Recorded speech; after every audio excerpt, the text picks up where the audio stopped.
Hello and welcome to the Blue Collar Bible Guy podcast. My name is Mike and I'm the Blue Collar Bible Guy. Today we're continuing on day 12 on our goal to read through the entire Bible in a year.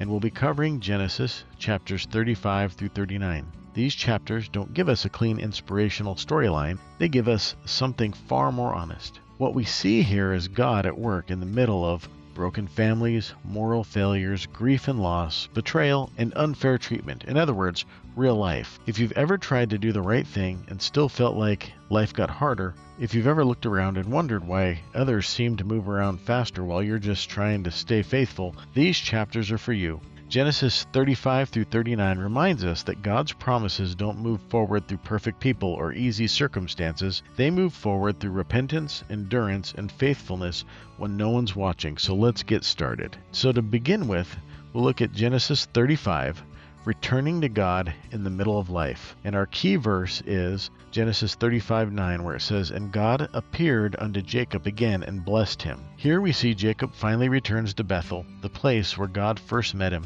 But this is not the victory lap. This chapter includes the removal of idols, the death of Rachel, Reuben's moral failure, and ongoing family brokenness. One core truth is that God renews his promises after repentance, not after perfection. Jacob's life reminds us that obedience often comes late, incomplete, and mixed with sorrow, yet God remains faithful. Many working people don't come back to God during the mountaintop moment, but after loss, regret, or exhaustion, God still meets them there. Genesis 36, we see God's plan moving forward quietly. The key verse in chapter 36 is verse 31, where it says, "These are the kings that reigned in the land of Edom before there reigned any king over the children of Israel." This chapter is a genealogy of Esau's descendants. It may feel disconnected, but it's not.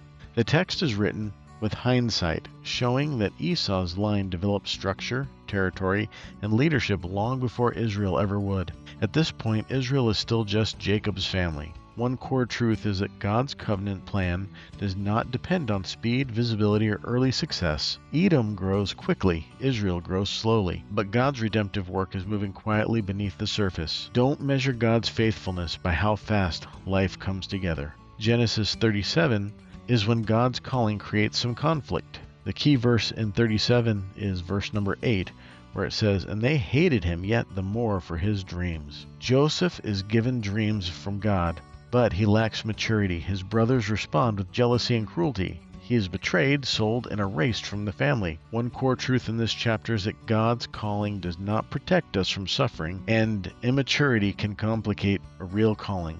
God's not surprised by the betrayal, nor his plan stopped by it. Sometimes obedience doesn't bring affirmation, it brings isolation. And our review in chapter 38 is God's grace working through repentance. Verse number 26 says, "She hath been more righteous than I." This chapter interrupts Joseph's story for a reason. Judah's moral failure is laid open, but so is his repentance. Out of this broken situation comes the line that will lead to David and ultimately Christ.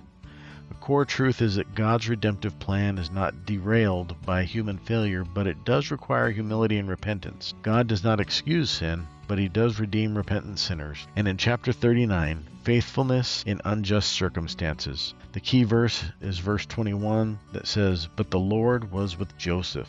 We see here that Joseph does everything right. He resists temptation, he maintains integrity, he serves faithfully, and he is punished anyway. The core truth is that God's presence does not guarantee comfort, but it does guarantee purpose. Joseph loses status but gains trust. He loses freedom but gains refinement. We see Joseph finally becoming mature in his faith and his service to God. Sometimes faithfulness means doing right and paying the price anyway. So altogether in this review, we see Genesis 35 through 39 teaching us that God works through broken families. God remains present in loss and injustice. God's promises unfold slowly but surely.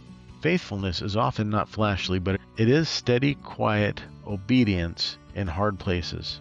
You may not see what God's building, but if he is with you, the story's not over. So no matter what you're going through in your life and it feels like you're going through constant failures or everything's messy, just remember that God is always faithful and you can rely on him. You just have to trust and follow and try to serve him to the best of your ability. I want to thank you for joining the Blue Collar Bible Guy podcast and participating in this attempt to read through the Bible in a year. If you'd like, please email me at bluecollarbibleguy@gmail.com. Make sure to like and subscribe to the program and share it with as many people as you can. And remember, stay in the Word, stay faithful. Small obedience done daily builds a strong faith over time. I'll see you tomorrow.